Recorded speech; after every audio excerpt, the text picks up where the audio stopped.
A very warm welcome to you all. We are delighted that you're joining us for today's session. I will be your moderator. My name is Melanie Lapointe. I am an entrepreneurship coach consultant for UN Women. And our invited guest speaker today is Jen Blandos, who is the founder and CEO of Female Fusion. While to kickstart our session, it's important that you know that those sessions, ladies, are hosted for you for your own growth and your own benefit. So if you feel like sharing your learnings, if you feel like sharing a post about today's session, by all means, please do so. Take a photo of that screen so that you have the handles ready if you want to share the session later on LinkedIn or tag us on your Instagram. We'll be really happy to like your posts and to engage with them on social media. That being said, today's session is a non-promotional session. That means that we are happy to host this for your own growth and for your own knowledge and development as a woman entrepreneur, as a woman who is in business, but we will kick you out, simply said, if you spam the chat with any promotional messages. So thank you for keeping this meeting professional. Before we kickstart, UN Women and partners have a few happy news to share with you. We are delighted to announce that early May, UN Women, in collaboration with Nama Women Empowerment, our prime partner, will be launching the cohort number 2 of our Women in Business mentoring program. So keep an eye out for your inbox. We will send you shortly an invitation email if you are interested into joining our mentoring program as a mentee or as a mentor. Another news is if you are interested into registering your business into our women-owned business directory, in the chat, I will pop in just now a type form. By all means, please save it and fill it up later after today's session. But by filling in this type form, you will become part of a list that will be shared with private and public sectors organization. Your company, your product, and your services will be officially registered with us. So that is a great opportunity if it's something of your interest. So make sure that in the chat, I've popped up the type form link. Make sure that you save it and you complete it later on. We are also happy to share that one of UN Women partner is launching a pitch competition. If you are interested into pitching your business and potentially win 100K in prize, you can go and get more information on www.thaiwomen.org. It is something that you could have a look later after today's session. So that being said, we are going to dive right into today. Now, at any stages, if you have a question for Jen, who is our host today, by all means, type it in the chat. I will be the one monitoring the chat, and I will make sure that your question is asked out loud, and we will do our very best to give you the answers if we have them. There's a first poll of the day. It's important for us as UN Women to know where do we stand in terms of knowledge and how helpful our sessions are. It's part of monitoring the impact of our flagship program. So I see answers coming in. Thank you very much. Answering the question before we start the workshop, how knowledgeable are you about creating systems for your business? All right. With that being said, let me hand over to our dear invitee today, our guest speaker, Jen. Over to you.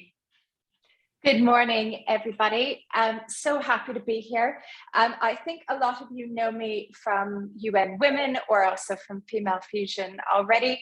I'm often in Melanie's chair hosting some of our subject matter experts, except for one. When this topic came up about business systems, I held my hands up because I absolutely wanted to deliver this, because this is one of my big passions and one of the things that took me a while to get my head around how to do it. So I'm so passionate about sharing that with other women business owners. For those of you who don't know me, and I'm sure most of you do, but if you don't know me, I've been an entrepreneur for over 20 years now. I'm originally from Canada, also with a British passport. Lived all over the world. I first set up my first business in the UK, and I still have a business in London. And I also had a business in Belgium, Dubai, and Abu Dhabi. And I've had all sorts of businesses, from having a PR agency and a training company, a media training and public speaking company.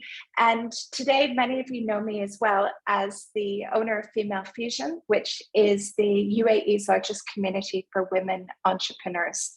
And I also have the great honor as well to be advising UN Women for the past year and a half on its stimulating opportunities for women entrepreneurs, together with UN Women and NAMA Women Advancement, which has been an absolute honor to do that. Now, Mel, just before we jump into covering everything, I would love to see the results of the poll, if you wouldn't mind just popping that up on the screen so we could see that. And I love hearing everyone as well saying that they're also from Canada. Hands up to Canada, that's great. Hello, my fellow Canadians. Great, okay, so just to see the results, that most of the people on the session today have no knowledge, poor or average, although we do have about 26% who are good or very good, which is great as well, because I am sure there's so many systems and operations in the way that we can run our business that I won't have the answer for everything. So I would absolutely love it as well if you have other ideas or experiences to be able to go and show that in the chat. Okay, something has happened that someone else has shared their screen. So I'm just going to pull up the presentation again. Let me just do that. Right, there we go. So Mel, everybody can see the screen again, yeah? Yeah, I am. Super. Apologies, allow me. Okay, perfect. Good, so today, what we are going to cover, we've got 90 minutes, so I cannot cover absolutely everything. But what I would like to do is to be able to give you an overview of the systems that every entrepreneur needs in their business. And I'm going to talk to you about easy ways that you can document the ways that you work within your business, how you can handle data and information, a little bit on structuring your IT systems and file sharing, and some top tips and ideas on technology and automations that you can use in your business as well. And this is really important because we are running a business, and oftentimes it's just us, or it's maybe a couple of people in a business. And it's really important that we have ways that we work, because if we don't have that set up, that it really prevents us from growing. And this is a lesson that I learned very early on in my first business, is that if you are the person that holds all of the knowledge within your organization, it makes it very difficult for you to scale. So I'm going to talk to you about how we can create systems that are going to make it easier for us to scale our businesses. It also means as well that everyone within our organization, and it might even just be you at the very beginning, or you might have a virtual assistant working for you, or you could have a large team, but it ensures that everybody is working consistently and they're working to the same way of working. And that means that it's going to give you more time to actually focus on building and growing your business. And that's what we're here for, right? You know, when we're entrepreneurs and we have businesses, that we want to be able to grow our businesses as quickly as we possibly can. And getting this right at the very beginning is going to be one of the keys to your success for doing that. So a quick poll for you before we jump any further is I would like to know, do you have any systems in place at the moment to better run your business? So you've got 4 options. No, you don't have any. You have a few systems, or you have all of your systems, and some you could even answer, I don't even know what business systems are, which is great because that is what we are here for as well today. And this is one of the things when I talk to our entrepreneurs within Female Fusion, one of the challenges that I see that they face to growth is that they don't have any systems or structures in place. And so, oftentimes, when we get started in business, and I had the same thing as well, as I never expected my businesses to grow the way that they did, especially in the beginning. So I just started working, doing what was familiar to me. And then before I knew it, that I had all of this knowledge living in my head, people working for me, and me being the block to people doing their work because they were waiting on me to give them information. And so this is where, if you have systems and ways of working, that it's going to make it so much easier. So again, we've got a little less than half who don't have any systems or know what systems are. And then we do have some people, I'm looking forward to hearing from the people who have all their systems in place, because I'm sure you're going to have lots of stories that you can share as well. But let's jump into things. So again, there's no right or wrong answer for this, right? And from my perspective, and from my 20 years of running a business, that I kind of put the systems that I run in my business under 7 different categories. And so I've called this the 7 systems that every entrepreneur needs to run their business.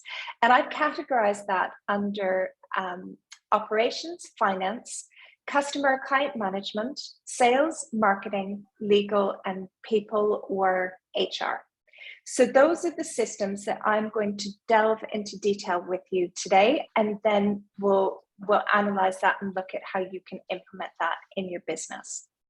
So the operations systems basically covers the day-to-day running of your business. So how you are running your business and what systems you are using in your business and what policies and procedures that you have to run your business.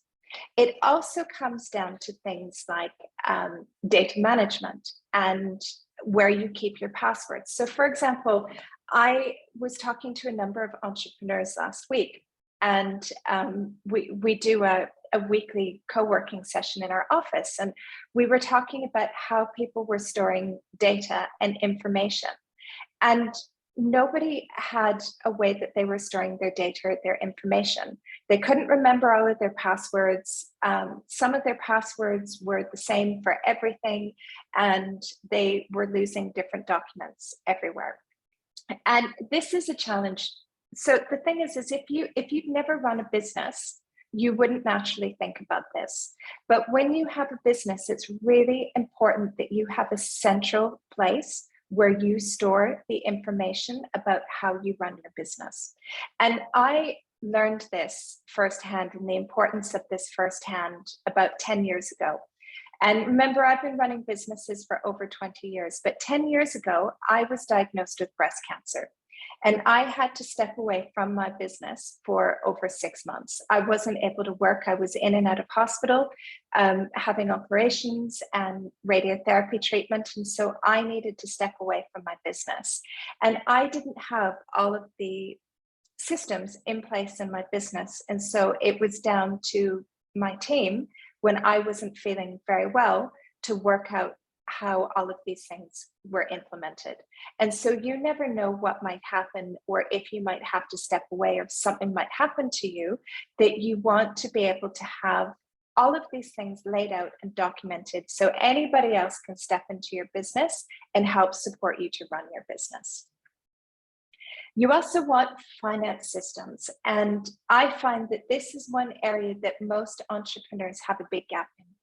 And this comes down to how you manage the money in your business and thinking about what your financial goals are and how you're going to measure them, but also it comes down to having a system for how you're going to invoice, how you're going to collect money, how you are going to respond to things like procurement, also how you're going to pay your suppliers as well if you have invoices to pay.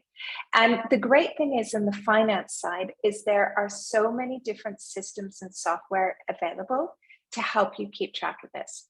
When I first started my first business 20 years ago, we didn't have all of these systems in the cloud.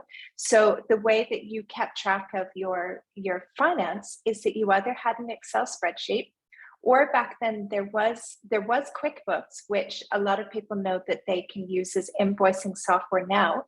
But back then, you used to have somebody come to your office, you would dedicate a computer, and they would install the software on your computer, and that would be where you would have your financial software and you would keep track of things. So it's so great that everything is in the cloud now and that we're able to keep track of everything in the cloud. As your business grows, it's really important that you have a system in place to be able to manage this, because if you don't know your money, it's going to be very difficult to manage it.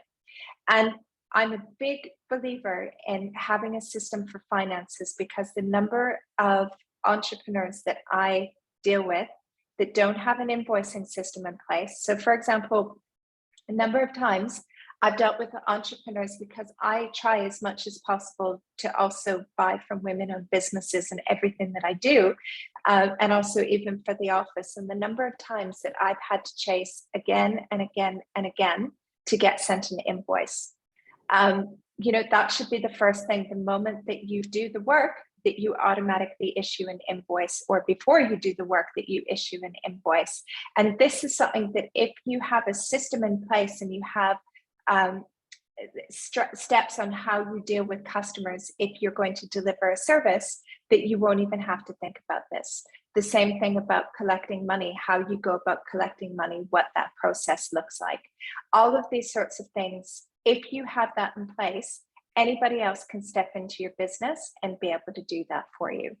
And as you grow as well, if you're looking at maybe hiring temporary staff or a virtual assistant or somebody to come in, or a part-time executive assistant, these are all things that they can step in and take care for you right away.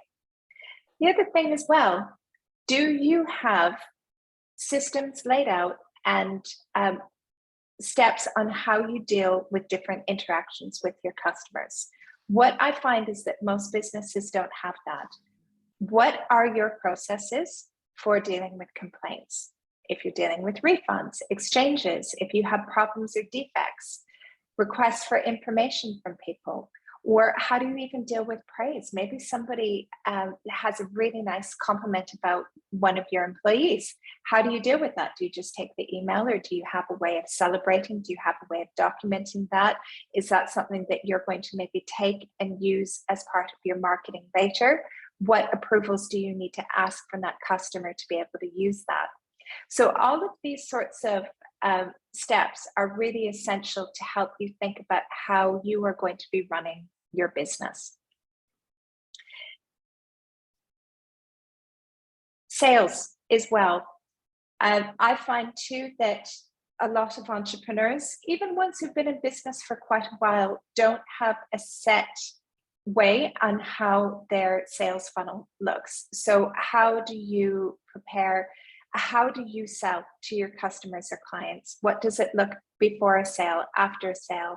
How do you make adjustments if it's not working? Do you use any software? Because there are a number of softwares that are out there to be able to help you manage that. And I often notice over times like this week, for example, when we have holidays coming up, that oftentimes people, if they haven't got systems in place within their business and they haven't been doing planning, look at it and go, oh, Eid's coming up this weekend, right? We better have a sale. What's our Eid promotion? Or, I have these products for Eid and I haven't sold enough. How am I going to go and sell those? This sort of thing, if you have a system for how you manage your sales, you won't be having those last minute questions coming up as well. Same thing, there's also systems for marketing. And you can use software for this, or you can have it documented within your business. So how do you manage your marketing? Who's responsible for it within your business? How are you communicating with people? What channels are you using? And this is part of your marketing strategy, but also you want to be able to have a system and a process for how you manage that. How are you engaging with your customers through different marketing channels? And as I said, with most of these things, there's a lot of softwares that are available on the market for these as well. This is one that a lot of businesses struggle with, especially when you're starting out, is how you manage people and what systems you're using.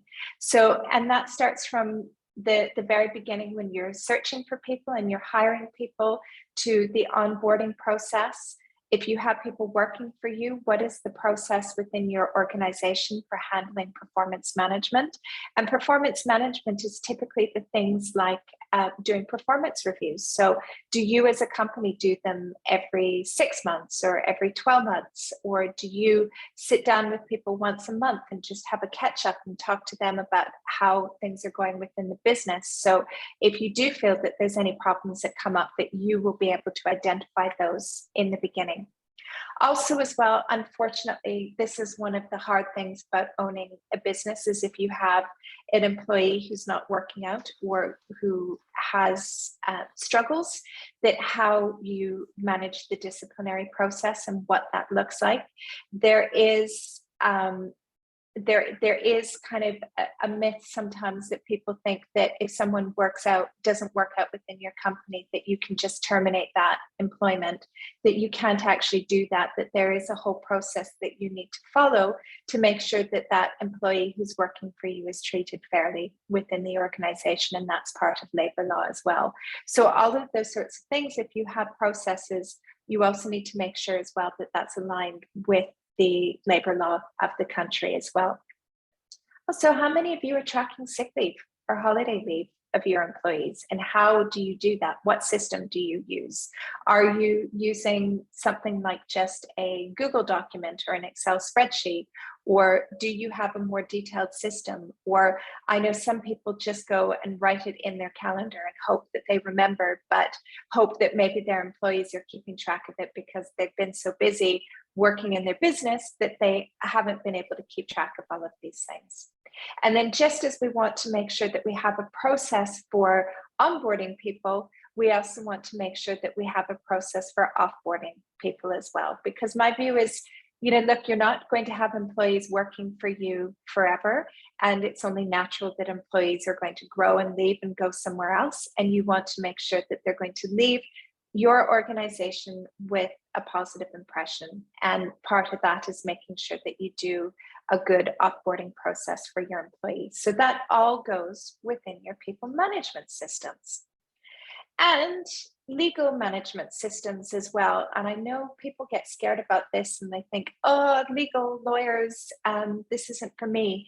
But as a business owner, we need to make sure that we are legally compliant and we have a way of documenting all of those legal documents that we need within our business. So for example, any agreements that we need to have a system for that. Also contracts. The number of businesses that I speak with who are hiring freelancers, contractors, different people within their businesses and not having a contract or an NDA, which stands for non-disclosure agreement, which means that they are keeping everything that they're exposed to within your organization confidential. I see this a lot. The other thing as well that I didn't put that needs to be in there is also ensuring that anybody who's working for you or creating content for you is also waiving their IP over to you. So if somebody creates content for you, you need to have that in writing that you own that content and the person who has created the content doesn't. Because if you don't have that agreement, they can take that content after they've worked for you and go and use it elsewhere. So these are all sorts of things that if we have our systems in place, it becomes very automatic. And the same thing as well about terms and conditions. And if you are selling through your website, you need to have terms and conditions on your website.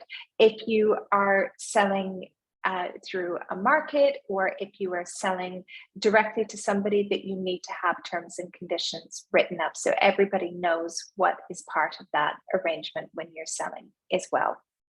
And I see that there's a question in the chat box that says, what can you suggest to keep track of projects and tasks I'm drowning? This is a very typical question that I hear a lot, and we're going to speak about that in just a second. So I've laid out for you the 7 areas that are very important, and I'm sure other people, depending upon what your business is, that you might have more areas or you might have less areas as well.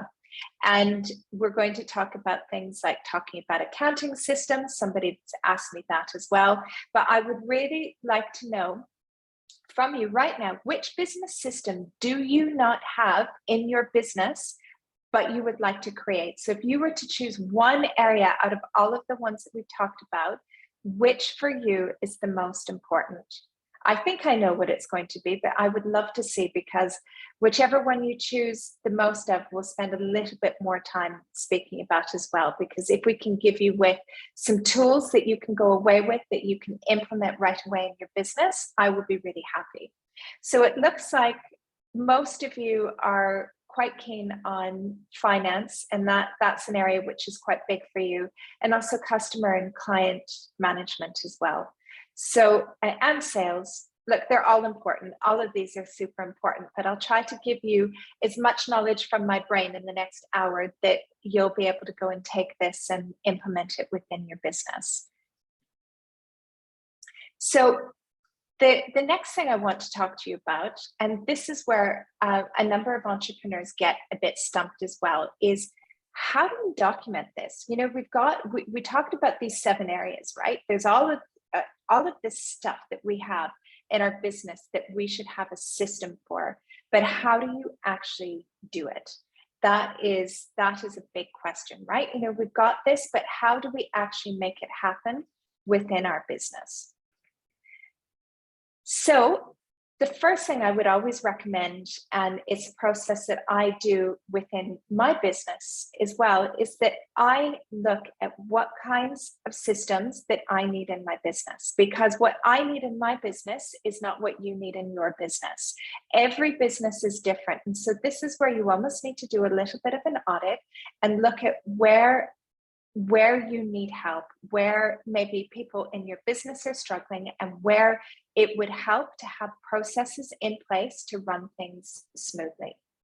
And look at mapping out how you can be more efficient. And what I would suggest now, creating these, it's a living document. It's not something that you can create in one day or 1 week, or hire a consultant to do, and that's it, you're done, and you can move on. That this is a living document that you will continuously be updating. Now, different businesses update these in different ways. So for example, some people might keep it just in a Word document, an Excel document. They could use a website or an intranet as well that's maybe shared by a password or shared internally within the team. There are specific cloud-based systems as well that you can use, and those cloud-based systems will allow you to store that. Or there could also be as well that it's part of something like an employee handbook. Now, again, it really depends upon your business and how people are working within your business. For example, if you have a business where maybe not everybody on your team has access to a computer, maybe it's something that it needs to be a paper-based document, or maybe it needs to be something which is accessible on people's phones. It really depends upon how you as a business operate. So for example, within our business and within Female Fusion, what we do is we have kind of like an intranet in the way. And what we use is we use something called Google Sites. And within Google Sites, you can document all of this information. Now, we use other systems as well, but Google Sites almost functions as an intranet, which is free. So if you have Google and you use the Google suite of products, that all of these tools are free, that you're able to use. And the great thing about this is you can limit who has access to what information. So for example, you might have specific policies that are only relevant for certain employees within your business, and you can ensure that those employees only have access to certain areas. So that's why we use Google Sites, and it's really great for us to be able to continuously update things, and anybody can go in and update. It's almost like a living document. So when you create things like this, is that typically it's important that you involve the people who are delivering that work within your business. So typically what we will do, for example, and we work on this consistently within Female Fusion, and we're quite detailed, because if there's a way that we can have a system for something, and if there is a way for us to automate it and it saves us time, we will go and do that. So we're typically getting flip chart paper out, sticking it on the walls, writing out all of the steps, making sure it works, moving things around, and then we go and we find a way of documenting it. We will then test it. Typically, we'll maybe do it. So let's say, for example, we decide that we're going to identify our process for dealing with a certain type of event, and we maybe have 30 different steps that need to be done for that event. We would run that event, and then we would audit it and look back at it and say, okay, we maybe need to change this, we maybe need to change that, and we would make those changes. Now, what really helps when you do things like this is if you have a workflow management system. So this goes back to the question that we had about keeping track of projects and tasks, that there are different workflow management systems that you can use to be able to keep track of that. So some popular ones, there's one system called Process Street. And Process Street is really interesting, because what Process Street is it is a cloud-based system which is filled with so many different processes from so many different industries that oftentimes you would maybe have a framework that you could start from. So rather than thinking, oh, I'm not sure how this should work, I don't have experience in this, that they actually have standard processes for, I think they have thousands and thousands of processes that then you can go and take and edit it and change it so it fits your business. There's another cloud-based system called Smart Process that does the same thing. But the problem with those two ones is that it requires a subscription, and the subscription is a little bit expensive.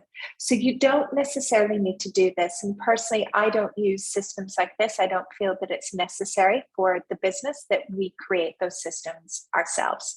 There is some other ones that are project management systems. So there's one called Rike. There's another one called Monday.com. Monday.com you have to pay for. And you have Asana and Trello, which are free, and a lot of small businesses use because they're free. And then you can also upgrade to paid ones as well. Now, as businesses start to get a little bit bigger, a number of businesses that I speak to use the system called Monday.com. And the reason for that is that Monday.com has they have a number of different automations and integrations that you can have that makes your workflow easier. But the thing I want you to remember is that different platforms work for different businesses. So what works for me or what works for somebody else's business might not work for somebody else. And someone else has just posted in the chat box that they've said that Notion is also good and it's free. And yes, you're right. I forgot to write Notion down as well. Notion is another one which is used by small businesses.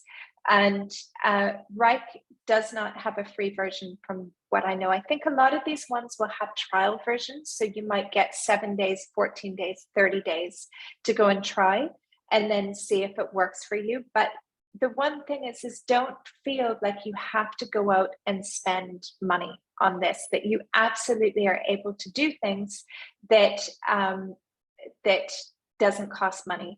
And someone also said that Slack is also good, and Slack is also a tool that we use within our business, and Slack can be good for keeping track of projects, but it's not maybe as detailed and doesn't have the planning that maybe things like Monday.com or Asana or Trello does. But every system has its pros and its cons, and it will benefit certain businesses over others. And we're going to get back in, we'll talk a bit more about systems because I'm going to talk about automations at the end. But I want to talk about one other area before we get into automations, and this is handling your data and managing IT systems.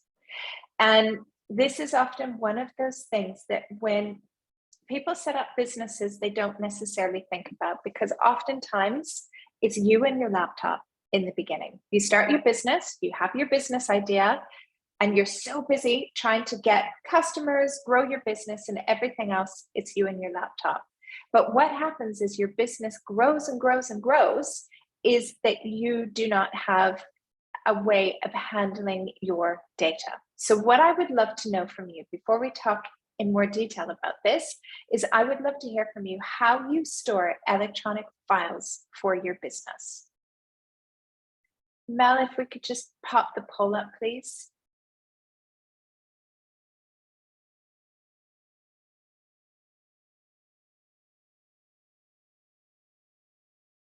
There's two questions that you have, and then the next question is, do you have copies or backups of your work files? I would love to hear how you are handling this.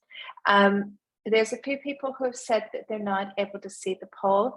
You're welcome. If you can't see the poll, just go and pop your answer in the chat box. It's interesting just to see how everybody is handling their data within their business.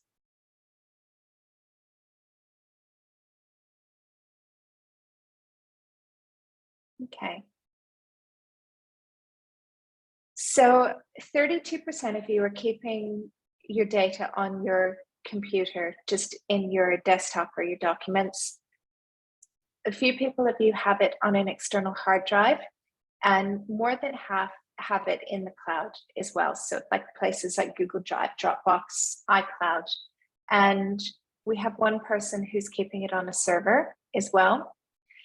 And 35% of you have your data just in one place. And 62% of you are keeping it in two places. And we have 3 out of you in this session that have it in 3 or more places. Great. Okay. The reason why I speak about this is that things can go wrong. And can you imagine what would happen to your business if you lost your data? If you lost what it is that you're producing. Now, a number of businesses are service businesses. Could you imagine if you're a service business and you lost the content that you were creating, maybe your client files? Even if you're a product-based business, if you have information about your products, your pricing, all of this information, can you imagine if you just have it on your computer and your computer gets damaged? Let's say your kid spills coffee on it, or you leave it somewhere. I know entrepreneurs who have gone to get in their car, put their laptop on top of their car to get in, and driven off and forgotten about their laptop. You know, like all of these different things can happen. And so when we store our documents, it's very important to have it in at least 2 different places and know where your data is located. So that would typically be a lot of entrepreneurs. It's totally fine to keep it on your computer, but you should have some other sort of place where you're backing up your data. So in the cloud is typically where people will go and store it. Some people will have it on a server. Servers are becoming less and less popular as time goes on because it's easy enough just to go and store it in the cloud. I see 12% of you are using an external hard drive. An external hard drive is kind of fine, but the same thing happens. What happens if it gets stolen, if it gets damaged, hard drives get corrupted? Again, could you imagine what it would feel like if you lost your data? And the reason why I bring that up is that at least every week I see within Female Fusion that somebody does a post or says, you know, my laptop is broken, I need to have it go in for service, I need help, I have all of my files in my computer. So it's really important that you should be able to pick up no matter where and go and access those files somewhere else so you have a mirrored copy. And an electronic filing system makes it really easy for you to find your documents as well. I know some people who keep important files just in their email. And then what happens if something goes wrong with your email, or something happens and maybe you run out of storage and you accidentally delete stuff, and you accidentally delete that file that you were keeping within your email. So do find a way that you can back up everything within your business. And that is everything from your files, any videos, maybe presentations that you're making, marketing material, your website. How many of you, if your website completely disappeared, would you be able to replicate it?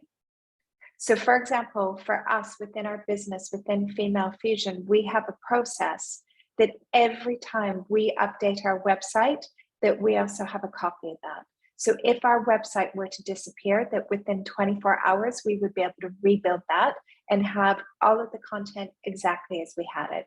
The same thing with all of the videos. So for example, we have a lot of, we have an online library, which has hundreds of like videos, masterclasses, templates, downloads, and we have it stored exactly. And we have it in, actually we have it in 3 places because it's so valuable that we don't want to lose it, but we have it stored and mapped exactly as we have on our platform. And that makes it so much easier to be able to access if anything goes wrong. Because can you imagine if you lost your documentation? Now somebody has popped in and said the best is to use an archive system online. Absolutely, you know, archive it online and have access to that as well. Just looking at a few places that you have. Someone says that they keep it in Google Drive, which is great as well. Google Drive is another great one that entrepreneurs can use. But also as well, make sure that you keep everything password protected as well with different secure passwords. I cannot believe the number of entrepreneurs that I speak with who have the exact same password for every single thing, and that they haven't turned on 2-factor authentication.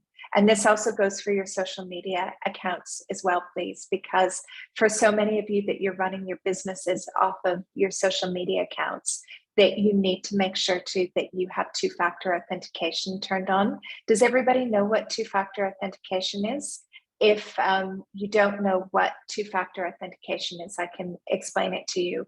But basically, actually I will. So I have an app, and you can do it different ways. You can have it that it will text message you. You could do it that you have a verification app.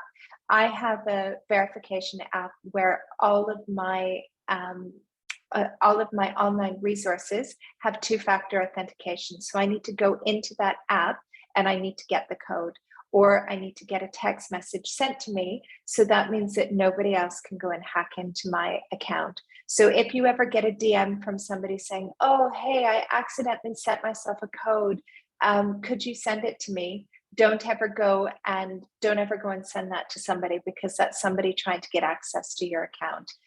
Make sure that all of your accounts, whether it's for your storage, whether it's for your social media, your accounting software, everything is backed up with very, very secure passwords. Someone wants to know what the app is. There's lots of different apps out there. There's lots of different Authenticator apps. For me, I use the Microsoft Authenticator one.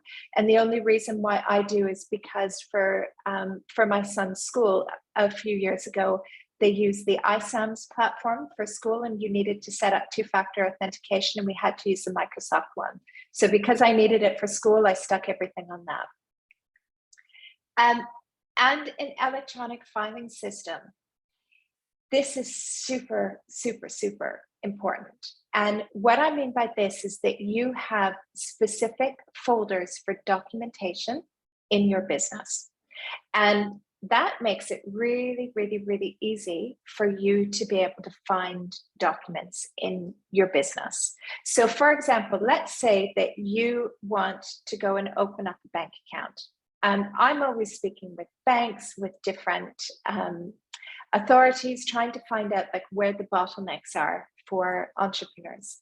And one of the things that I hear from banks is that they say to me that one of the reasons why account openings are slower is because entrepreneurs don't send them all the documentation that's needed to go and open up the bank account. And they say oftentimes it's because, they don't know where documents are stored. And, they might have some documents, but then they need to find in their email or talk to their licensing authority or download it from the portal because they haven't saved everything in one place. So best practice as a business owner is that you have a really solid filing system electronically for your business. So here are some typical categories, and every business is going to be different, and we have a number of other ones, but standard ones that we would have is we would have one for statutory documents. And statutory documents are anything that has to do with the running of your business. So your trade license, your establishment card, your articles of association, all of those sorts of things. Some people might even go and stick all of their tax details, so their VAT certificate or their TRN number. You also want to have an HR file as well, where you would keep your employee files. You would keep copies of your employee ID that would be issued, especially if they're sponsored by your business. You also want to have a finance section within your filing, and that will be, for example, under my finance section, I have all the VAT details, all of the forms that I fill in. Because have you noticed as well that oftentimes too, you get asked to do the same forms again and again and again?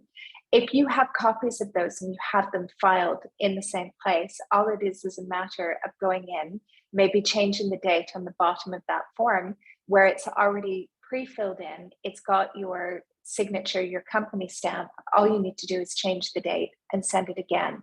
So all of these standard forms as well, I would file under these different categories. The same thing for things like marketing. You would have a marketing file. You would have a legal file where you would keep all your copies of contracts, any legal documents that are relevant for your business. Another area too is policies. And this is something, as your business grows and as you start to bid for contracts, that you are going to be asked to submit your policies for different things to be eligible for a contract. And a lot of small businesses go, oh my God, no, we're not big enough. We don't have this. And sometimes don't bid for projects because they don't think that they are big enough to bid for them. And typical policies that you will be asked for in this country will be things like your environmental policy, your health and safety policy, your anti-bribery policy. So don't be afraid of these sorts of things. For example, within our businesses, we have all of these policies and we have put them together, and it doesn't need to be like a 10-page document. It could be your environmental policy is a 1-page document talking about how you recycle, how you are good to the environment on certain things, how you don't buy certain products, all of these sorts of things. That's all that they're looking for. It's a bit of a box ticking exercise from their end, but sometimes you need to have these policies in place that will be on your letterhead that you can go and submit to be considered for a tender. You also want to have a folder for your customers and also for any sort of new business or sales. So these are typical things that you would want to have folders for. So it makes it much easier for you to go and find information. And of course, every other business is going to have different files and folders depending upon what it is that they're doing. How many of you, and you can even just write in the chat box, have a very organized filing system for your business, that if you were asked to submit documents, it would take you a matter of minutes to go and take them and submit them? Great, some of you do, but I know a lot don't. And it's one of these things that, if you haven't owned a business before, if you haven't done this, that you wouldn't automatically think of these things. But do make sure as well that you as your business grows, that you're starting to document all of these things, that you're starting to have processes, that you're starting to have a filing system, and you make sure that you have backups for everything. Backups for everything. Even, for example, within our business, so we have a membership for women entrepreneurs, and we also have a mailing list. So we have a mailing list of about 10,000 people, and we have a membership of over 400. And every week, even though it lives in the cloud, every week we take a backup of that, just in case, for whatever reason, that you never know what might happen, that we have a backup of that, and we have it stored in a few different places that, again, if for any reason, if something had happened, because the mailing list and the contacts that you have within your business is really valuable. The contact details of all of your customers and clients are really valuable as well. So you want to make sure that you're going to have backups for that. And I cannot say enough times, please, please, please have a secure way of keeping your passwords and information. Now, within our business, we use a system called Lastpass, and there are a number of other systems as well. But basically what Lastpass does is that it is a secure way of storing passwords, but then you can also go and share those passwords with other people in your business. So for example, that there are certain cloud-based softwares that we use, that we share within the business, that is integral for all of us to go and use. I was asked again, it's called Lastpass, like the word last, and pass is in password. And there's lots of different systems as well, and you can have free trials of them, and a number of them are free as well. But the thing that we like about Lastpass is it allows us to share passwords without actually going telling people what that password is. So you can go and share that password, and if they have the account with Lastpass as well, they just click on launch, and it will automatically launch and fill in the password without you actually having to share the password and that person having access to it. So as your business grows, and let's say, for example, if you have a virtual assistant, that rather than you writing out your passwords on a piece of paper, which anybody could go and have access to, that you can go and have it on Lastpass, and you share it with your virtual assistant, and they can access the software, the tools that you want them to access. And it also gives you the ability to change it, and you can change the password as much as you want, but it doesn't matter because that person is logging on through Lastpass, so they don't even see that. So it's just another way which is a bit more secure for you within your business to keep your information. And within sharing files as well, yes, I'll write it in the chat box. Everybody's asked me about this. It's called Lastpass. And but Google, because again, I'm not going to recommend any particular system. It's all, we use Lastpass, but there's other systems out there. Some people, for example, like to just use Google. That there's a way that you can store your passwords within Google, or within the keychain if you're using a Mac product as well. But the only thing is it doesn't allow you to share in the same way. Let's say, for example, if you were hiring a VA, that you could share your passwords directly with your virtual assistant by using Lastpass without giving them the passwords. And then also as well, if you stop working with them, you can also revoke that access and change the password if you want as well, and they won't have access to it anymore. So a lot of this I covered. Just find a cloud-based system that is secure, password protect everything. Also too, if you're working with a number of different documents within the team, if you're using something like Google Docs where people are allowed to update documents in real time, that's fine. But if you're, let's say, for example, working across several versions. So for example, when I was working with the team today on this presentation, we had a few changes that needed to be done based on the information that was shared at the beginning. And every time, because we don't have a cloud-based system, that when I was sharing it with the team, every time it was version 1, version 2, version 3. This presentation is now on version 7. But that makes sure as well that you know which is the most current one, and you archive or delete everything else.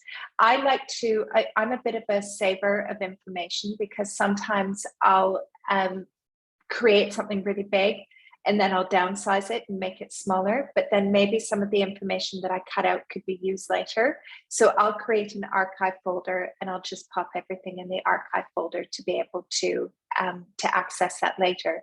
But one of the things that's important is whatever system you have within your business that you need to communicate that to everybody in the business so they follow the way that you want to run your IT. So for example, within my team, it's very clear about how we save our documents, where we save our documents, not to go and create folders in different places, because as your team grows, there's nothing worse than not being able to find documents or files because somebody isn't following your sharing system on how you have it within your business. So if you can find a way, and then this is part of your processes that you're going to document and share with your team on how you go and do that. You can see here, I wrote Lastpass out there as well. That's a great one, but there's lots of free ones. So all of these different things that there is free systems. Now I'm going to jump into tech and automations unless anybody has questions. I think this is, I've left half an hour for this because this is the one that everybody loves to talk about, is automations. Does anybody have any other questions on what I've covered so far that you'd like me to talk about before I jump into it? I'm kind of watching the chat box as we go along. Okay, so this is my favorite bit. I used to not be so techy, and when you own your own business, you need to be techy and you need to embrace tech and automations, because the thing is if there's a way to automate it, it frees you up from working in your business. And it's, there's so much out there though, and not every automation or piece of tech is going to work for every business. And so I would always say to people to do your research to find the right ones, because there's so much out there and there's so many new ones being added every day that we can kind of have something that often gets referred to as shiny object syndrome. There's something new and you're like, oh, that looks really good. I'd like to go and sign up for that. Oh, I'd like to have this in my business and that in my business. And when you have too many pieces of tech, that can also get a bit overwhelming sometimes. So I would always suggest to do your research, kind of like I said as well in the beginning, to identify how you as a business want to work and identify what processes you want to go and create within the business that are going to work best for you. And there are some automations that absolutely rock if you have a service-based business, and others that are just absolutely amazing if you have a product-based business. But if you were to take that and use it in your service-based business, it would suck. So all of you were talking about finance, and this was the one area that everybody said that you really wanted to maybe have better processes for. So the first thing that I would say is that for most businesses, not all businesses, now if you're a service-based business and your products start at 100,000 dirhams for a service, that you're not going to be taking digital payments mainly. You'll want to be dealing with bank transfers. But most businesses and most small businesses will benefit from having a website that's going to take digital payments.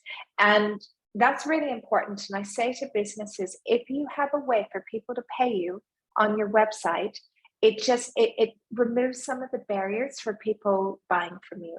So if you can do that, do. Now, there are so many payment gateways, and over the past couple of years, the payment gateway market has really exploded, and there's been a number of fintechs that have come into the market to make it easier for small businesses, because I think they saw that small businesses were really underserved. 10 years ago, when I set up the payment gateway for my business, that there wasn't a suitable payment gateway because I was dealing internationally, that I actually had to set my payment gateway up in the UK. But now, there's so many different payment gateways that are accessible and easy to use. And the main ones here are things like Stripe, Teller, Network, PayTabs, Checkout. You have so many different ones. Again, find the one that works for you. Some of them will have a monthly subscription fee. Others will be completely free, but then we'll charge you a percentage on your transaction. It really depends upon what it is. And we have UN Women, we did do a session on payment gateways. So if you're interested in knowing more on that, you can look on the UN Women YouTube channel, and I'm sure you all have the link for that, but there's a lot of information where we go into detail on that. There are lots of different accounting softwares, and again, depending upon your business, different accounting software will be better for your business. So for example, I know several product-based businesses really love to work with Zoho. And the reason why they like to work with Zoho is it integrates with their systems. So it makes it so much easier for them to keep track of their stock, and it feeds through into everything. So it makes it easier for them to run their business. Other businesses really like the ease and simplicity of QuickBooks or Xero. I personally use Xero. Xero is more expensive. It's probably one of the more expensive ones on the market. But the reason why I like to use Xero is it has what they call native integrations with other systems. And so I have a system which is set up where I take a payment from a website. Our payment gateway takes that payment, and then we have another integration where it issues a VAT invoice, and then it pushes that VAT invoice into Xero. So for me, previously, my accountant was spending about 2 days taking payments that were made digitally and making a copy of those, because you need to have that if you're VAT registered in your finance system. And the day that I discovered that I could go and have an automation that would go between my website and the payment gateway that I use is Stripe, to have this other integration. It's the little thing down here that's called Caderno, that Caderno issues my VAT invoices and then creates that VAT invoice in Xero. Can you imagine how much money I saved as a business? Like, that was 2 days of my accountant's time every month. My accountant didn't even know that this existed. It blew her mind. She was like, oh my gosh, I just need to go through and just check to make sure everything is done correctly. So there are ways that you can go and do this. But remember that when you're looking at financial automations, if you are VAT registered, you need to make sure that when you're accepting digital payments, that you have to have VAT invoices issued to your customer, and you need to have a copy of that invoice sitting in your accounting software. So when I hear from businesses that they are doing their invoices in Excel and keeping track of their money in Excel, it makes me really nervous. And the reason is that it is opening you up to potential mistakes, because as human beings, we make mistakes, or Excel can have errors in the formula somewhere. And so if you have an online system to keep track of your money, to issue your invoices, to see how much money you have coming in, to see how much money you have going out, at the click of a button, it makes it so much easier for you to go and run your business. Now, somebody said that, where's the YouTube channel? If you just search UN Women Arabic, you will see that there's a whole channel with about 30 videos that we've been delivering of different master classes over the past 18 months. So you'll be able to find it there. Now, there's another question. Last week when we did the legal session with Bianca, it was brought up, do you need to issue your invoices in Arabic? This was a legal question. Again, I am not a lawyer. From what I have seen, although it's legally there, it's one of those things that isn't enforced, because most businesses, if you see most businesses and most large businesses, are not issuing their invoices in Arabic. But I think if there's something that you have a concern about, that's probably something which is best directed to the authorities to make sure that you're in compliance, because I'm not in a position to give that advice. So I'm not an accountant and I'm not a lawyer, but I am a business owner for the past 20 years. So I can share with you the experience that I have. Email marketing is something that all of you are probably doing as well, and doing it in different ways. Some people are just going and sending out an email from their email, and if you have a very small list, that's totally fine. If you've got a list of like 30, 50 people, fine, it's okay for you to go and send it directly from your email. But as your business starts to grow, you will want to look at a way that you can be more organized and coordinated with your email. And we are going to run a session just on doing email marketing and building your lists, because that is a really powerful tool for running a business. But there are a number of different systems out there for you to run your email marketing.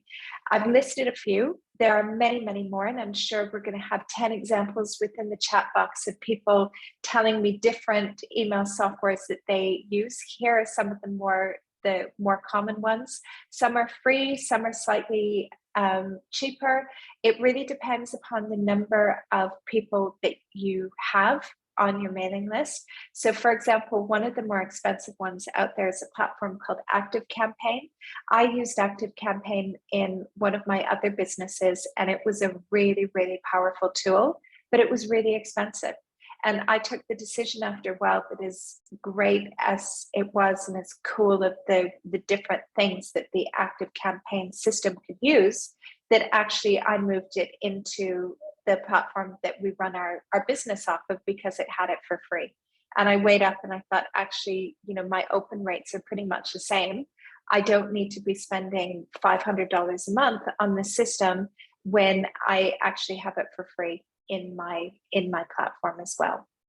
You also have certain email software that businesses, especially e-commerce businesses, use to integrate with their platforms. I know one that's really popular with a lot of our entrepreneurs in Female Fusion is one called Klaviyo, and that integrates with either Shopify or Shopify Plus and all of the other platforms. And some platforms will have email built in. So for example, the platform that I use to run my business off of is one called Kajabi. Now, Kajabi, again, is not for everybody. Kajabi is very much a system for people to run online memberships and courses and digital products. And if you have a digital business that way, it's great because you pay a set price and it has everything from your website to your e-commerce platform to your email software, and you have one fixed price. Now, someone said, is there any platform that's a one-stop for all these systems that you need? Again, it depends upon what your business does. And I know that that's probably not the answer that you want to do, but as a business owner, you need to do a bit of research, maybe speak with other business owners in your practice area as well, and find out what they're using and what works and what they like and what they don't like. And again, what works for one entrepreneur isn't going to go and work for another entrepreneur as well. And when we're working in our business as well, that oftentimes, as much as we would love to have a digital agency or somebody working on content, is that we're not always able to do that, and it relies on us. So there's a lot of kind of cool techs and platforms that you can find that are free or very cheap. I think everybody knows Canva. Canva is free for, I think, around $100 a year. You can upgrade to the Pro version.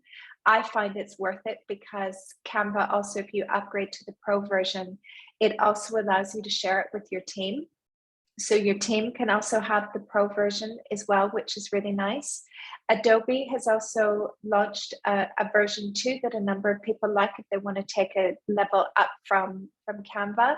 And also some people have taught themselves how to use something like Photoshop as well. But personally, for me, I love the ease of Canva, and sometimes as well, I'll look on places like Creative Market. I don't know if any of you have heard of Creative Market, but a lot of times you will find people who will sell templates from around the world that will be for specific areas. So if you're a coach, that they will have templates that you could import into Canva that are aimed at coaches. If you have an e-commerce business, if you are I don't know, they pretty much, if you're doing training, let's say, they have templates for different things. So the internet is your resource that you can find everything. Also, image libraries. Oftentimes, if you're creating content, you will want to find image libraries. Three or four that are free. Pexels is free. Unsplash, Pixabay, and Canva are all free ones. Shutterstock has, I think you get 10 free images. Shutterstock is kind of the standard gold star that a lot of agencies use because they have a wide range and a wide array of photos. And Shutterstock typically will give you 10 images for free, and then you can buy a subscription if you're going through a lot of images. We have one comment that says, love Canva Pro for design and scheduling. Absolutely. And it's, where would we be without Canva as entrepreneurs? It's brilliant what you can create with Canva and the templates, or even to be able to create yourself. Sometimes as well, we have the need to be able to create videos, and some people get really worried about that. Two of the easiest ones that I find, rather than you having to get a camera crew coming and filming you, you can film yourself with a tool called Loom, which is free. For videos up to 5 minutes, you can record videos with Loom. I also like using Loom for creating explainer videos for people. So somebody asks me how to do something, rather than me trying to explain how to do it. And this is great for my team as well. And I also do it for members within Female Fusion. If they'll send me a message and say, oh, I'm stuck on this, how do I do this? Or what would you recommend for that? I find that doing an explainer video on Loom is so much easier. Zoom, which is the platform we're on now, I don't know if you know, probably most of you know, but you can also jump onto Zoom by yourself, hit record, and record a video of yourself as well. There's so many different platforms. Somebody's popped in the chat box and said you can use Dub as well. Now, as I said, there's a million different ones that you can use, and there are free ones coming out on the market all the time. When you're editing videos, it depends on what you're editing it for. If you are a Mac user, that you're able to go and edit within QuickTime on your Mac. There's also other ones you can use from your phone, like InShot and CapCut, if you're trying to edit a video that you want to upload on social media. Adobe Premiere is also one that they've released as well, which is free as well. There's so many others as well, and I'm sure if everybody will probably put their favorites within the chat as well, but here are a few that will really help you with that as well. Now, again, I'm sure this is where you will all have comments too, is how you can schedule your social media and automate things. We typically work about 3 to 4 weeks in advance, where we will plan our content out, create our content, and then pop it into a scheduler. We will add additional things, for example, if we've had an event, or if we have extra videos, or if we want to jump on a live. But from a scheduling point of view, there are a number of different schedulers. It depends upon the content that you're creating and what you're putting out. So for example, if you're mainly posting on Facebook and Instagram, the Meta Business Suite is free, and that allows you to post natively within that Facebook ecosystem. A lot of entrepreneurs love Later. Later is particularly good with Instagram. Others use Planoly. Now, a few people had mentioned Canva. Canva did introduce a scheduler within there, and it's actually really great when you use the scheduler that you can actually grab your Canva images. So rather than you having to download your Canva images and re-upload them into something, that you can actually pull your Canva images directly from Canva. So if you use that scheduler. Hootsuite is another one which is very popular. I used to use Hootsuite, but Hootsuite changed their pricing last year, and they pretty much doubled in price. And so it's a tool that's used more with bigger agencies rather than entrepreneurs as much anymore. Get Social and Social Beat are two other ones that are popular. So you have lots of choice. Again, it's really what platforms you're using, what you like, what feels right for you, because what I like using, you might not like as much. And in terms of general organization, saving you time, there are so many different things that you can use. So for example, calendar management.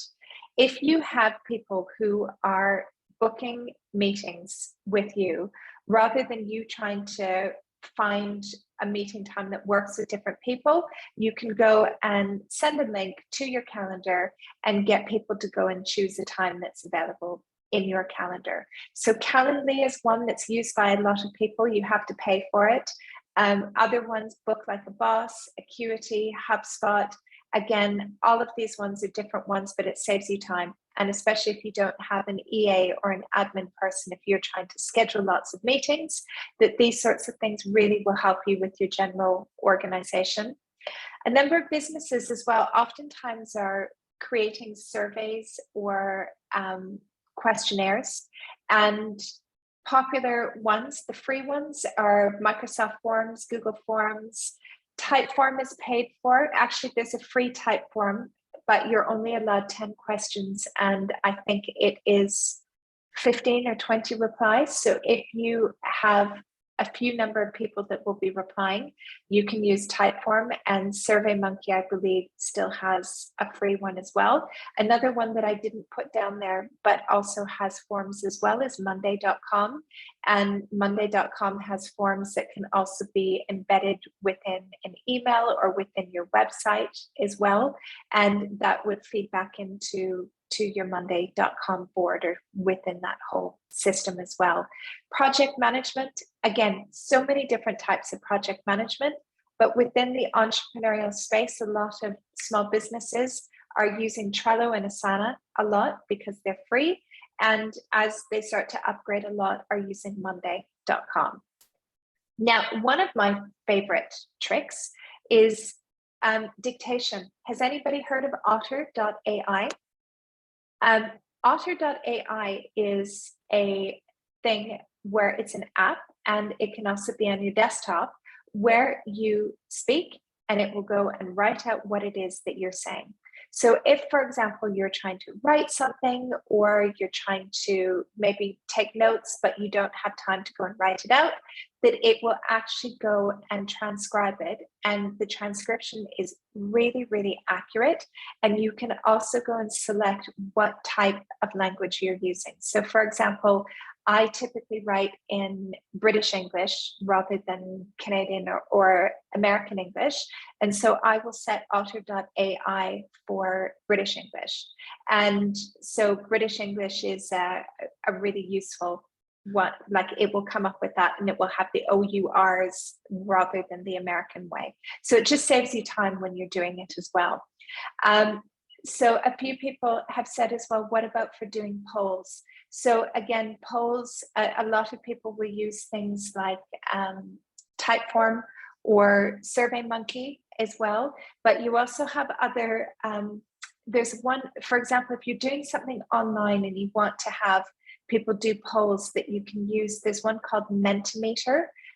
Menti.com, I think it is quite popular if you're doing things online, and it will build word clouds.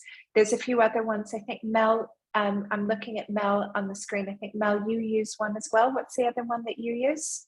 Unmute yourself and tell me. I will write them in the chat. Padlet.com. I'm writing them in the chat. Padlet.com as well as Menti.com. Yeah. Look, there's so many, and there's so many that are out there at the moment. Another great tool for you to have is something called Zapier, where you will hear people say that there is a Zap for that, basically.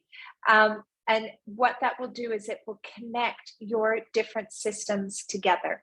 So let's say, for example, you want to have an automation, but there's not a native integration. And what that means is that the two companies have kind of talked to each other and said, okay, will that your system talk to our system, and they'll let them connect together, that you can use something called Zapier that will connect those two systems together, if that makes sense.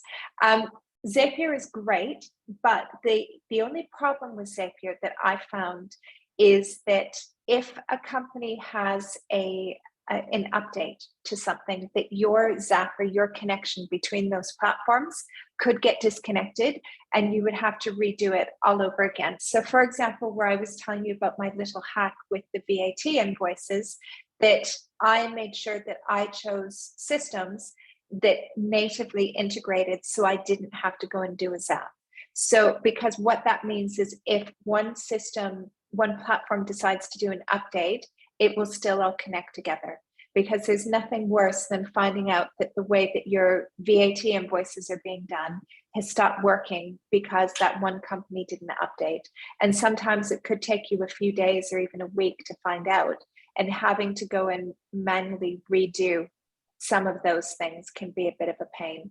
And somebody else mentioned as well that Zapier doesn't always work with some free versions of apps as well. So I would always say, if you can find what's called a native integration, which means that the apps are already working together, even better. If not, there is a Zap for it. Zapier is free, but for certain connections, you do have to pay for as well, that they will have other charges that you'll need to pay for that. Are there any questions about, I know I've given you lots of names, lots of ideas, lots of processes. Any questions? Does it, I hope I haven't confused anybody.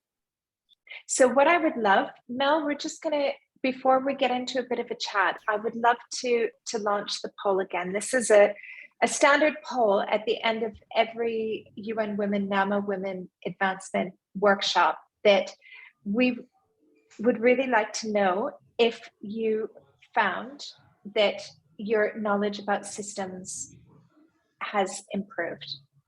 Got 2 questions. And while you fill in that poll, then we're gonna have a bit more of a chat, and you can ask me anything about systems that you would like.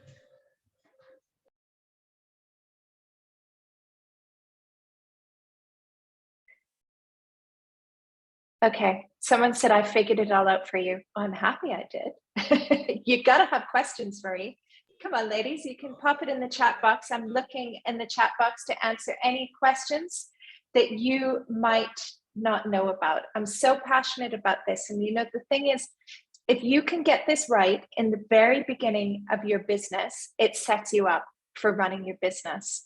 Spend the time getting this right, because it means that it's going to give you the ability to step away from your business and focus on the bigger picture. Because when we're entrepreneurs, constantly, you know, the conversation is always, oh, I'm spending too much time working in the business, I'm spending too much time doing. And to be able to grow, that you need to be able to take that step back. But the only way that you can do that is to unlock the knowledge which is in here. Because when we start the business, we're carrying all of this knowledge, and we need to be able to find ways and processes and tools that we can share this information. So this is a really good question, actually, that someone says, I'm just starting to set up my business and systems. Where should I start? Every business is going to be different, but I think the first thing that I would look at would be an overall audit of your business. So how is it that you want to run your business? Who's working in your business? What are you going to be doing day to day? And where is the largest amount of work that, if you are able to come up with systems and you're able to document it, that it will make it easier for other people to work in your business? I would typically say, first off, you want to identify what tools you want to be using, and that might change as your business grows. And I would say money. Get your money sorted in the beginning as well. So, like, as I said, what is your process for invoicing? What is your process for collecting money? What is your process for making sure that you're going to get your client or your customer signing a contract? What about for you paying your bills as well? Do you pay your suppliers when you receive the invoice? Do you pay them in 10 days, 2 weeks, 30 days? What do all of those processes look like as well? So I would say that would probably be one of the first ones, and get an IT system organized so you can start having all of your documents in one place. Yes, someone says, if you're working with multiple clients, does Monday let you create separate projects for separate clients? Yes, it does. And instead of you, just don't make the mistake. Some people have made a mistake within Monday, that what they do is they add them as a user of Monday, and you need to add them as a guest to that board. Because if you add them as a user, you will be charged for an extra user, which I think is about $20 a month or something, depends upon which plan you're on. So instead go and add them as a guest to that board. Can I give a system by system setup on Female Fusion or any of your past businesses that you've set up? Yes, but that will take a long time. Actually, that's very detailed, and we're actually spending a month on that in Female Fusion and the Fusion Circle. We're spending a whole month on systems and showing people how to set up Google sites and things like that. So yes, I can't do that in 90 minutes, sorry. So someone said, I'm starting my business as by herself. When should she think about having assistance, and when should you start to worry? Okay, one, you should never worry, okay? Don't worry, having your own business is great, but you do want to get those systems set up as soon as you possibly can. So even if you're working by yourself, and I've been working by myself before, one of the first things I did is I thought about what information am I going to have to handle? So I set up my filing system. So I set up, you know, those categories that I showed you. For example, your statutory documents are super, super important. Have a folder for that. Think about your business and what documents you'll be having. And then also have a system in the cloud, even if it's Google Docs, because Google Docs is free, on how you're going to be able to share that. I would say that. Now, somebody said, I've tried Slack, Asana, and found them to be very complicated. Move back to WhatsApp and emails. How do you stick to project management apps? I guess it depends upon how you work within your business. So the problem is with WhatsApp, you can't really, it's quite hard to find things and follow things. And sometimes it's a matter of discipline, right? Like people don't like change. And this is what I've found with teams. When I've had, you know, teams of 15, 20 people within my business, you always have one or two people who are like, no, I don't like this. I don't like this technology. I'm not going to use it. As a business owner, you need to identify what system is it that you are going to use, and maybe make sure that you set it up in the right way. And if you're unsure, find somebody who maybe even you can hire for an hour or 2 hours to set it up properly for you, and then train your team on how to use it. I think the biggest thing is for the stickability of using any sort of project management app is that you need to train your team on how to use it. I would say probably one of the simplest, easiest ones are probably Trello or Asana. Trello and Asana are fine when you're starting out, although the woman who asked this, I know her, and I know you have a bigger business, and you're probably going to need to look at a bigger project management system and train your people on that. I think that the biggest barrier sometimes is people and their fear of technology. Let me see, I'm just trying to, someone asked me if I do one-on-one consults. I don't. I'm sorry, I don't have enough time. Everybody can access me either through these sessions or in the Fusion Circle, and I provide time within the Fusion Circle. Every month I'm available for people within the Fusion Circle as well. And you can all reach out to me on LinkedIn if you don't know how to reach me as well, if anybody wants to. Someone says, I find it challenging to create a system for saving files, sharing, and creating user access levels. Google Drive is limited. So, okay, again, it depends upon what system you like to use. I hear you. You know, it can be complicated. Do you know the one that I've found that I really like? And again, it's finding what works for you. For me, I really like Dropbox, but I have a paid subscription with Dropbox. I think we have 10 terabytes or something, because we're storing videos, we're storing all sorts of stuff. But I find Dropbox is one system that everybody on my team knows how to use, and it's very easy to share files. So rather than us going and doing like a WeTransfer file link to send to somebody, that we keep everything within Dropbox and we just share a link. that somebody can access that way. And also as well within Dropbox that you can give access to different files to different people within your team. I really like Dropbox. Someone said that they really like Microsoft Teams. It's great for comms, tracking files in SharePoint, but it's very complicated for a small team. Yeah. I think Microsoft Teams is really set up more for the enterprise level, and I know big businesses use it. We were actually having a conversation about this the other day, that it's not really set up for entrepreneurs. And that's, you know, look, the way that we work is different than the way a company that has 500 people or 10,000 people. So your needs are slightly different. Again, it's finding what works for you and the team. And if you have people who are resistant on it, you need to train them. Someone said they like ClickUp. ClickUp is another one as well. Just trying to see, sorry, I'm getting through all of your questions. Mel, feel free to shout out if there's something that I've missed. I'm trying to grab them.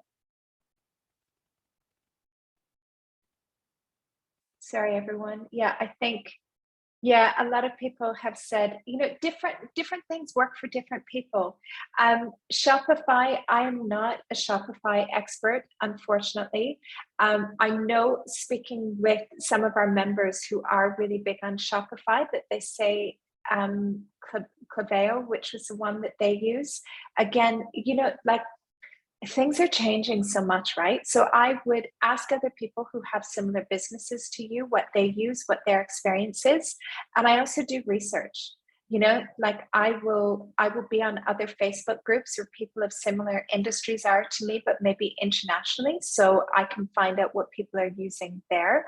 I will also jump onto YouTube. Maybe I'll buy an online course if I think that that would add value. I'm consistently doing research to stay on top of what's kind of popular and what's working.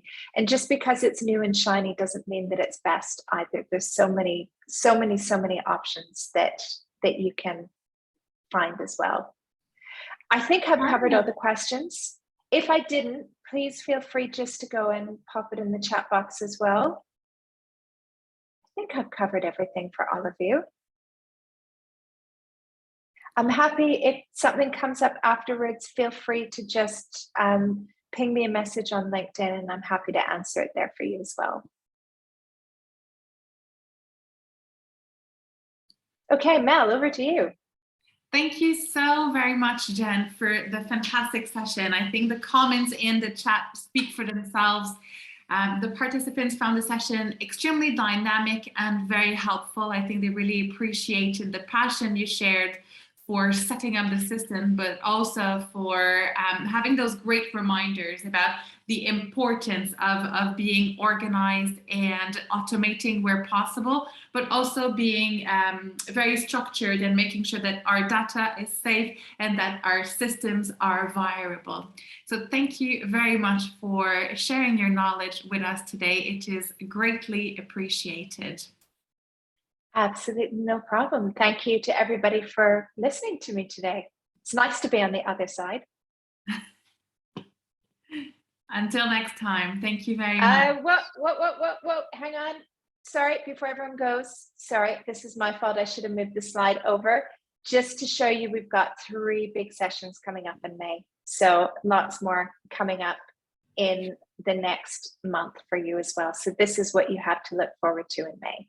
Absolutely, and keep a look out on your email for those workshops invitation, but also early May, we will be launching our cohort 2 of the mentoring program. So if you are interested into becoming a mentee or a mentor in our program, keep an eye out for your email. The invitation will come to you shortly. Excellent. Thanks, Mel. And I want to just give a shout out to UN Women and NAMA Women Advancement, who without them, these sessions wouldn't be possible. So a big thank you to them and their support, and to all of you as well for taking part and peppering us with lots of questions and using this and implementing it in your business, because biggest objective for all of these is we want to be able to help you build and grow your businesses. So if we were able to contribute a bit towards that, that's the goal of UN Women and NEMA Women Advancement as well. So thank you for everyone coming. Now, someone, just before we go, someone said they filled in the form previously for the mentoring. Yes, if you filled it in previously, you need to fill it in again because it's a reapplication for the second process as well. So if you would like to be part of that program, the wonderful team over at UN Women will be sending it to you shortly. Okay, thank you everybody. Have a beautiful afternoon and a beautiful Eid holiday as well, and we'll see you in May.